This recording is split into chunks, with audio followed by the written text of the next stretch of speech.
তো আজকের ভিডিও চুকাইছেন মরল চ্যাপ্টার 17 নিয়ে। বেশি না কথা বলে চলুন শুরু করা যাও। চ্যাপ্টারের শুরুতে আমরা একটি ফ্ল্যাশব্যাক দেখতে পাই, যেখানে সুরুগি তার বাবার ব্যাপারে কথা বলতে শুরু করে, মানে ইয়োতার ছেলের কথা বলা হচ্ছে এখানে। আর এই প্যানেলটি আমাদের সামনে আসে। ফাইনালি আমরা ইয়োতার ছেলেকে দেখতে পাই, যার নাম ইউরি এবং তার বেবির নাম হলো মিফই। তাদেরকে প্রথমবারের মতো এই চ্যাপ্টারে দেখানো হচ্ছে। তো এখানে সুরুগি তার বাবা মা সম্পর্কে কথা বলতে শুরু করে। সে জানাতে থাকে যে তার ছোট বোন ইউকা জন্ম হওয়ার ঠিক পরে তার বাবা সেখান থেকে নিখোঁজ হয়ে যায়। এন্ড দ্যাট টাইম সে খুব কিউরিয়াস ছিল যে তার বাবা আসলে মানুষ হিসেবে কেমন ছিলেন, তার পার্সোনালিটি কেমন ছিলেন। আর সুরুগি আজ পর্যন্ত সে জানতেই পারলো না যে তার বাবা নিখোঁজ হলেন তো হলেন কেন। সে তার দাদা দাদি অর্থাৎ তার মা বাবা এমনকি নিজের মায়ের কাছেও এই বিষয়ে জানতে চাইলে তারা কেউ কখনো তার বাপের সম্পর্কে কোনো কথা বলেন। তাই পরবর্তীতে সুরুগি গোপনে গজুক প্ল্যানের কিছু মেম্বারের কাছ থেকে এটা খুঁজে বের করার চেষ্টা করে যে আসলে তার বাবার সাথে কি ঘটেছে। এরপর তার বাবার সম্পর্কে জানতে পারে যে তার বাবা মানুষ হিসেবে অত্যন্ত সিরিয়াস ছিলেন এবং রিলিজেন্ট ছিলেন। আর তিনি দেখতে হুবহু তার মতো ছিলেন, যা আমরা একদম প্যানেল দেখতে পাই। ভাই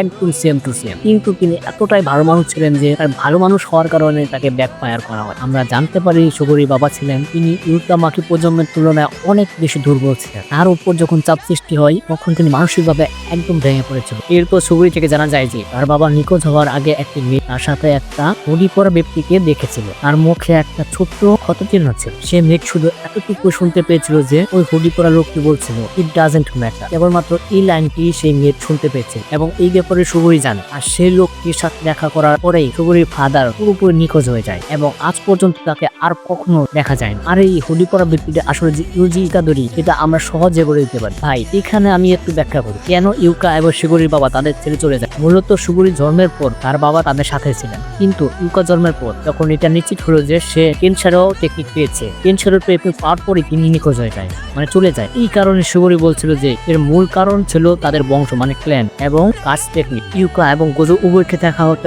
একদম একটা অস্ত্রের মতো। তো মূলত গোজো এবং জেনিং ক্ল্যানের উভয় পক্ষ মিলেই ইউকা এবং সুগরি বাবাকে ইতিহাস দিয়ে পুরোপুরি মুছে ফেলেছে, কারণ তাদের লক্ষ্য ছিল একটা নিখোঁজ সন্তান পাওয়া। আর এই একটি নিখোঁজ সন্তানকে জন্ম দেওয়ার জন্য সুগরি বাবাকে ইউজ করা হয়েছিল। তাদের কাজ শেষ হওয়ার পরে আর বাবাকে একদম চিরকালের মতো মুছে ফেলে। ইউথ সোসাইটি জিনিসটাই আলাদা। তুমি তো আগেই জানো যে অতীতে গোজো এবং জেনির কতটা দুর্নীতিবাদ ছিল, মানে দুর্নীতি করতো তারা। তো এই দুর্নীতি এখন এইভাবে চলতে থাকে। আমরা আবার লড়াইয়ের দৃশ্যে ফিরে আসি এবং দেখি যে এখানে সুরগি ভীষণভাবে লড়াই করতে হিমশিম খাচ্ছে মারুর বিরুদ্ধে। সে বুঝতে পারছে না যে মারু এখানে তার টেকনিক কিভাবে এবং কি উপায় ব্যবহার করছে। সবকিছু মিলিয়ে সে বিভ্রান্ত। তো পরবর্তীতে আমরা দেখি মারু আবারও সুরগির উপরে অ্যাটাক করে। সুরগি কোনো মতে সেটাকে ডজ করে, কিন্তু মারু প্রত্যেকটি মুভ এতটা বিপজ্জনক ছিল যে দেখে মনে হচ্ছিল যেন মারু এখানে তাকে সরাসরি মেরে ফেলার উদ্দেশ্যে আক্রমণ করছে, ঠিক যেমনটা গত চ্যাপ্টারের শেষ দিকে আমি উল্লেখ করে রেখেছি।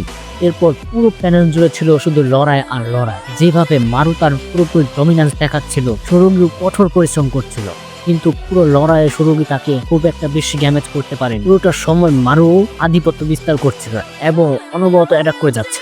লড়াইয়ের পুরো গতিটা ছিল মারু নিয়ন্ত্রণে এবং এখানে দেখে মনে হচ্ছিল যেন সুরগি পুরোপুরি ফেসে গেছে। সুরগি এবং মারু উভয় তলোয়ার দিয়ে একে অপরের উপর ভয়ানক হামলা আক্রমণ করে। আর আমরা দেখি যে দুজনের তলোয়ার নিচে পড়ে যায়। এরপর সুরগি নিচে ল্যান্ড করে এবং আমরা দেখি যে মারু তার ফাইনাল রোধ দেওয়ার জন্য একদম প্রস্তুত ছিল। আর সেই চূড়ান্ত আঘাতটি করার ঠিক আগে মারু সুরুকে দেখে বলতে শুরু করে, দেখে মনে হচ্ছে যে এখানে আমি জিতে গিয়েছি। তখন সুরগি বলতে শুরু করে যে যদি এখানে জেতার 1% সম্ভাবনা থাকে তবে সে হার মানবে না, সে গিভ আপ করবে না।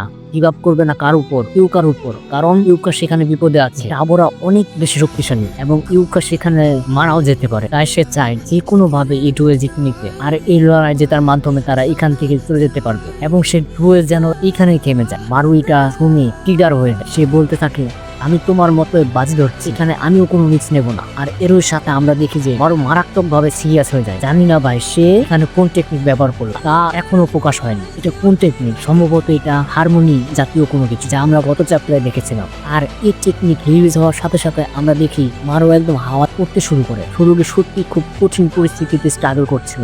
তখন আশেপাশে সব বিল্ডিং গুলো আটল ধরতে শুরু করে এবং সেগুলো ধ্বংস হতে থাকে। তো এই অ্যাটাক শেষ হওয়ার পর আমরা দেখি যে সুরগি প্রায় মৃত অবস্থায়, সে নড়াচড়া করতে পারছে না, সেখানেই মাটির উপর পড়ে থাকে। শরীর থেকে প্রচুর রক্তক্ষরণ হচ্ছিল। আর এই দৃশ্য দেখে মারু মোটেও খুশি ছিল না, কারণ একটা সময় তারা তো একসাথেই ছিল, কিন্তু এখানে আর কোনো উপায় নেই। তাকে মারতেই হবে, কারণ এটা একটা ডুয়েল। এরপর আমরা সুরগির এই প্যানেলটি দেখি, তার শরীর থেকে রক্ত ঝরছে, সে নড়াচড়া করতে পারছে না, মানে বোঝে যে সে মারাই যাবে। তো এরপর মৃত্যুর করে ঢলে পড়া অবস্থায় সে বলতে থাকে, তুমি যদি গ্রেট ট্যালেন্ট আর গ্রেট স্কিলে জন্মানোর পর একটা গ্রেট ওয়েতে মারা যাও তবে ঠিক আছে, এটা নিয়ে গর্ব করতে পারো, কিন্তু আমি এই জিনিসটা মেনে নিতে পারছি না। তুমি অর্ডিনারি হও বা না হও তাতে কিছু আসে যায় না, কিন্তু আমি মেনে নিতে পারছি না। এরপর আমরা দেখি যে সুরভির কাছে থাকা ইউকার আংটিটা হঠাৎ উজ্জ্বল হয়ে জ্বলতে শুরু করে, তার বুকের কাছ থেকে সে উজ্জ্বল আভা ছড়িয়ে পড়ে। সুরভি একদম শক্ট হয়ে যায়, সে বুঝতে পারছে না যে এখানে ঠিক কি ঘটছে। সুরভি বলছি এসব তো বৃথা। ঠিক তখনই আমরা ইউকার একটি ঝলক দেখতে পাই, সে বলতে শুরু করে তাকে সাহায্য করতে চলেছে, ঠিক যেমনটা ইউতো তাকে সাহায্য করার জন্য বলছিল। এখানে সুরভি শুধু বলতে হবে আই অ্যাকসেপ্ট, ব্যাস এতটুকুই। এরপর সুরভি বলে ওঠে আই অ্যাকসেপ্ট, আর তখনই সেখান থেকে এমন ওরা বেরিয়ে আসে যা দেখে মারু একদম হতভম্ব হয়ে যায় এবং বলতে শুরু করে এসব কি হচ্ছে, ওর কাছে তো কোনো কার্স এনার্জি থাকার কথা নয়, তাহলে আসলে এটা কার শক্তি? এই দৃশ্য দেখে মারু মুখ বন্ধ হয়ে যায়, সে বুঝতে পারছিল না তার তখন কি করা উচিত। মারু জিজ্ঞেস করছিল আসলে তুমি কে? ঠিক তখনই আমাদের সামনে এই প্যানেলটি আসে। ব্রো, এটা এখন পর্যন্ত দেখা সবচেয়ে বড় প্যানেল, আর এখানে লেখা আছে ফুল অফ কার্সেস। এখানে উপস্থিত মানে রিকা এখানে পুনর্জন্ম নিয়েছে। কার ভিতরে? সুরুগির ভিতরে।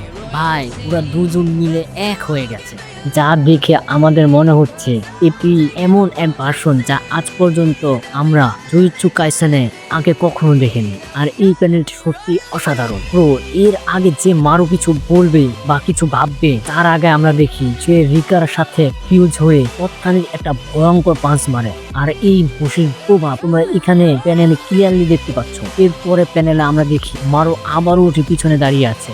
অন্যদিকে রিকা আর সুরুগির শরীর, তারা দুজনে নিজেদের মধ্যে কথা বলতে শুরু করে। সুরুগি বলছিল যে তুমি আমাকে সাহায্য করেছো, আমি সেটার জন্য প্রশংসা করছি, কিন্তু এইভাবে ফ্রিলি কথাবার্তা বলো না। জবাবে রিকা বলতে থাকে আমি তোমাকে সাহায্য করেছি আর তার উপর তুমি অভিযোগ করছো আমি স্বর্গে গিয়ে ইউতাকে সব বলে দেবো। তখন সুরুগি বলতে থাকে তুমি কি এমন কেউ যে আদৌ স্বর্গে যেতে পারবে? এইটা শুনে রিকা প্রচন্ড রেগে যায় আর সে বলে you are pitching me off. আর এই প্যানেলের সাথেই এই চ্যাপ্টারটি শেষ হয়ে যায়। ভাই, সত্যি বলতে ফুল অফ কার্সের আসলে মারাত্মক। রিকা এখানে আসার পেছনে আসল কারণটা হলো ইউতা, তাই না? তার অনুরোধের কারণে রিকা এখানে এসেছে। আর দেখো ভাই, এখানে একে একে আমাদের পুরো জুজুৎসু কাইসেন চরিত্রগুলো নেক্সট জেনারেশনে ফিরে আসছে। এটা দেখে অনেক মানুষ প্রেডিকশন করছে যে এখানে সুকুনা ফিরে আসার একটা সম্ভাবনা আছে, কারণ তার শেষ ফিঙ্গারটি ধ্বংস করা হয়নি। সবাই তো ফিরে আসছে, ইউজি চলে এসেছে, মাই তো এসেছে, মারও ফিরে এসেছে, এখন তো ভাই রিকাও ফিরে এসেছে। তো সুকুনা সম্পর্কে চাইলে তোমরা তোমাদের মতামত শেয়ার করতে পারো। যেহেতু এখনো অফিসিয়াল কিছু আসেনি, তাই অনুবাদের ক্ষেত্রে কিছুটা